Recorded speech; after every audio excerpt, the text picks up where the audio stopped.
Well, everybody, it's that time of year again. It's voting season. Voting season? Really? Yes, absolutely. The ARRL vote is coming up for directors and vice directors, and I think it's a big deal. I hear it all the time, like, oh, it's fun to kind of razz the ARRL and then it's disconnected from the people, myriad other things that you see on certain Facebook groups. But I proudly support the ARRL. I have for a very long time because I realize a fundamental fact in that it is our only national organization. It is what is out there for us. If there was not an ARRL, we would be into some very dire straits. So there is a vote coming up. It is for those sections where there are a director or vice director vote that is happening very soon. I believe it's October 1st or October 2nd, when you will get notified about the vote. I want to explain right up front how all of you can use this information as members to get in on that vote. And yes, I'm gonna just go ahead and I'm going to use the QST here. Guys at the ARRL, don't get upset at me, but there's two spots I want to hit. The very first is over on the side here. It's Guide to the ARRL Benefits. I'm going to click on that, and I'm going to go single page here because I don't think this gets enough playtime, and I think it needs a lot more attention. So when you are a member of the ARRL, obviously you get access to My ARRL for an account. We'll talk about that in a second. Very important for voting. But you get access to the magazines online, to the chagrin of some of you not being print. I get that. There's still an option for print if you want it, but it's available online. You get an email forwarding service if you want to have an email.net, ARRL.net account, as well as learn.arrl.org, which is an environment for you to learn more about amateur radio, different courses along those lines. And there's actually some emergency communication practices and classes you can take, which would be beneficial if you support things like ARRLs or RACES, that whole thing. And then, of course, the Technical Information Service, which is the ARRL.org TIS. Now, this is literally where you can call or email an expert at the ARRL to get information for your problems that you're having. I am actively working with them right now for my very serious RFI troubles, and they've been very helpful.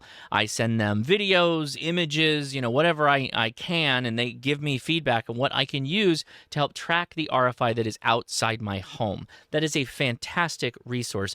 Not to mention things like the Teachers Institute, something I have supported for many years and will continue to support. That is organized and basically ran by the ARRL through the work of Steve Goodgame. So that's some of the major reasons I support them. In the October volume 109, there is an article on upcoming elections and how to vote. So this is what we're going to talk about briefly here because I think it's very important. First and foremost, go to ARRL.org/myARRL and log in and make sure that you have identified an email and a phone number that you would like to receive voting information from. They are using a voting service that will contact you on the day the votes open to be able to access them. If you are a member, of course, you can go ahead and use this information to get access to the vote. Now, a key note here, and it's very, very important to keep this in mind, you should be receiving a postcard in the mail as a member that will have your passcode and login information for a voting service. If you have an email on file, you will also be getting a matching email that has that information. So you can go and then in your section vote for the director and vice director that you are most interested in. But that's not the whole point of this video. And yes, it's kind of odd for me to make a video on YouTube in a worldwide platform where I'm watched by many people, but I do want to put the word out for two individuals that are running in the Southwest area.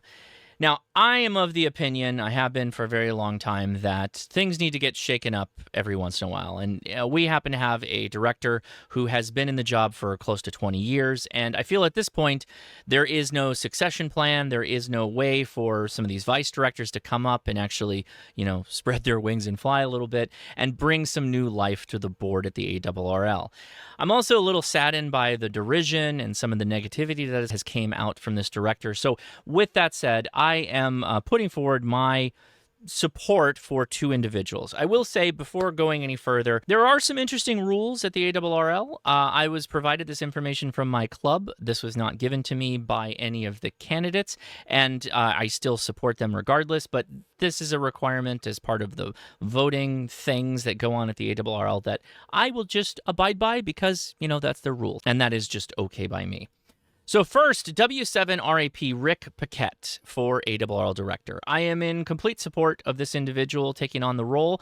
I think he's going to bring some new life and new energy into the role. He has across the aisle, there's not really an aisle at the ARRL, but an ability to reach out and communicate with people and be willing to listen to other people, including newcomers to the hobby, clubs in form of participation and support there. Considering that 2026 is the year of the club, I believe that Rick Paquette for director is going to be a fantastic decision for the Southwest, a huge area of the ARRL. As an engineer, I will give a bit of a nod to missile design manager at GD, General Dynamics Hughes, and Raytheon has taught me that we all need to work together as a team to assure the success of the company. I'll do that. Yeah, so I'm looking forward to someone who has worked in a management type role that can work in these kind of board situations and help, bring some camaraderie back to our section and help to further grow the amateur radio community via the ARRL. And yes, if you believe that they don't help grow the community, then I don't know what to tell you. I just think that's a truism. Now, in the vice director position, I'm throwing my hat behind John Kitchens and S6X. Now, I heard quotes from some folks that say, I don't know why you want to be vice director. You don't really do anything. And I think that's indicative of one of the issues that I'd like to see change.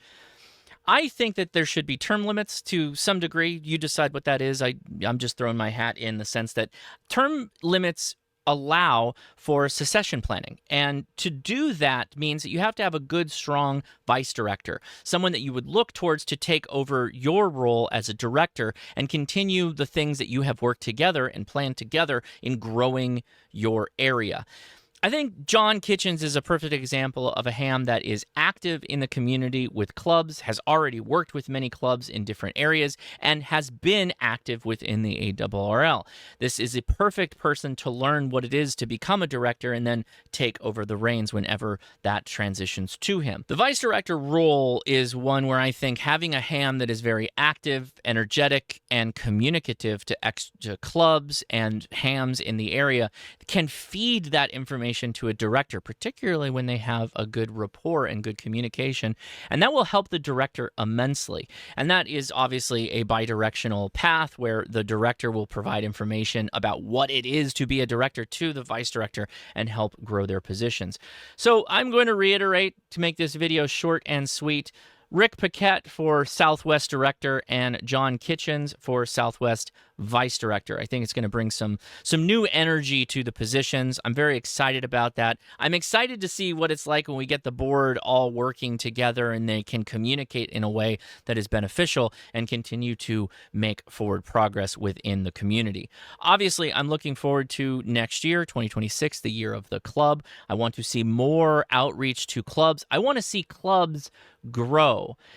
We've been on a trend, not a fantastic trend, of clubs kind of fizzling out. And I think part of that is that maybe some of the folks that are in leaderships of clubs, maybe they've been there for a while and it's the same kind of people that bounce around like a pinball to different positions, but they're not really reaching out to the younger folks. They're not really engaging with them. And I'm sure they'd all tell you that, oh yeah, we've asked people to come to the club. We've asked people to do things our way. I know they don't say that directly, but that's kind of what it comes across as. I think a lot of the clubs have to meet the younger hams where the younger hams are, and things like POTA, portable operations, emergency communications. I know you're like, oh, I do emergency communication. I'm an Aries member.